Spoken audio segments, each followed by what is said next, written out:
Hello everyone, welcome back to my organic garden from earth to table. ये जो लोबिया है ना फ्रेंड्स, जो मैं तोड़ रही हूँ, इसे मैंने बंजर ज़मीन में बिना किसी फर्टिलाइज़र के लगाया हुआ है। अब इसके कुछ एक कारण हो सकते हैं कि बिना फर्टिलाइज़र के बंजर ज़मीन में कैसे उग सकती है। ये वही मिट्टी है जो मैं बार बार आपको कहती हूँ ना कि देखिए मेरी मिट्टी कितनी चिपचिपी है। इसको फर्टाइल बनाने के लिए मैं गड्ढा खोद के ये दबा रही हूँ, किचन वेस्ट दबा रही हूँ, पत्ते दबा रही हूँ, मैं यहाँ छाछ का पानी मिला रही हूँ।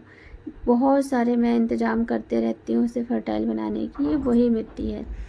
तो इस बंजर मिट्टी में मेरी लोबिया, लॉन्ग बीन्स या बरबट्टी, जो भी हम इसे कहते हैं, ये कैसे इतनी फल रही है।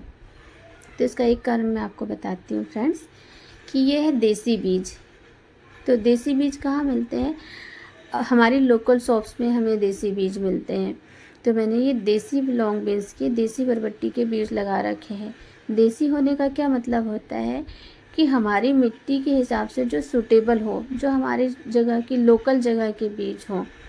ये बीज मैंने अपने नियरेस्ट मार्केट से ख़रीदा हुआ था, इसीलिए ये बंजर ज़मीन में सूटेबल है। ये मिट्टी इसके लिए सूटेबल है और बीज मिट्टी के लिए सूटेबल है फ्रेंड्स। ये मिट्टी कौन सी है मैं बताऊँ आपको। हमने जब कंपाउंड करवाया था, कंपाउंड करवाने के लिए हमने जो कॉलम खोदा हुआ था, उस कॉलम की मिट्टी थी, गहराई की मिट्टी जो कंस्ट्रक्शन साइट से निकलती है ना, गहराई की।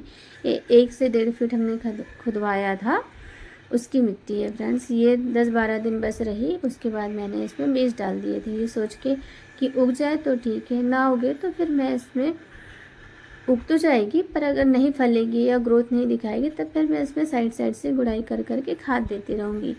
पर मुझे फ्रेंड्स ये सब करने की ज़रूरत नहीं हो रही, पर फिर भी मैंने फॉर्मेलिटी के लिए एक ही बार गुड़ाई करके थोड़ी सी खाद दी थी, जब ये बेलें 2-2 फीट की हुई थी। उसके बाद मैंने इसे कुछ भी नहीं दिया, बस ये फल रही है ऐसी उस मिट्टी में। तो मेरे कहने का मतलब ये है कि आप जब भी बीज खरीदते हैं तो आप अपने लोकल मार्केट से ही बीज खरीदें।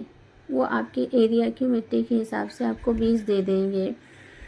और मैंने इसमें देखिए मचान बनाया हुआ है, इसमें आपने देखा होगा, मैंने पूरी वीडियो में आपको दिखाया है कि मैं कैसे घूम घूम के लॉन्ग बीन्स तोड़ रही हूँ और कितनी सारी लॉन्ग बीन्स लगी है। तो इसी बीच में आपको ये देखिए रस्सियाँ भी दिख रही हैं, कहीं ये देखिए बाँस दिख रही है और बल्लियाँ, लकड़ियाँ सब दिख रही है। ये देखिए हमने इस तरह से गड्ढे खोद खोद के लकड़ियाँ लगाई, उसके बाद बाँस बांधा हुआ है ऊपर देखिए, और इसी में जिग जैग हमने फिर कुछ रस्सियाँ बांध रखी है। ये देखिए कितनी गुच्छों में लॉन्ग बीन्स लगी हुई है।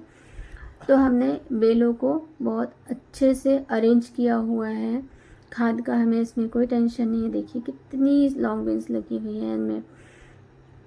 और फ्रेंड्स एक चीज़ को हमेशा हमें ध्यान रखना चाहिए कि जब भी हमारे फलों के, फूलों की, सब्जियों की पौधे पर, बेलों पर चींटियाँ आ रही हैं, चींटियाँ आ रहे हैं, तो हमें अवेयर हो जाना चाहिए, हमें जागरूक हो जाना चाहिए कि इसमें अब कीड़े लगने वाले हैं।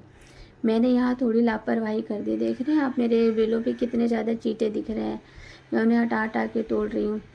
तो मैंने यहाँ लापरवाही की, जैसे चींटे आना शुरू हुए मैंने इसमें कुछ भी दवाई नहीं डाली, चाहे वो ऑर्गेनिक हो चाहे केमिकल। केमिकल तो मैं यूज़ नहीं करती हूँ, होममेड फर्टिलाइज़र ही यूज़ करती हूँ। और सबसे बेस्ट तो मैं कीड़े भगाने के लिए आप लोगों को बार बार कहती हूँ कि अपने पौधों को आप सावर दीजिए, पाइप के प्रेशर से या फिर स्प्रेयर से, जिस तरह से भी हो आप इसे वॉश करते रहिए। तो ये काम मैंने नहीं किया था, इस वजह से इतने चींटे हुए हैं और इसमें ना हरे वाले कीड़े लग गए हैं जो बरबट्टी के अंदर, फलों के अंदर घुस के छेद कर रहे हैं। पर इसे अब मैंने कंट्रोल कर दिया है, इसे मैंने वॉश कर दिया है।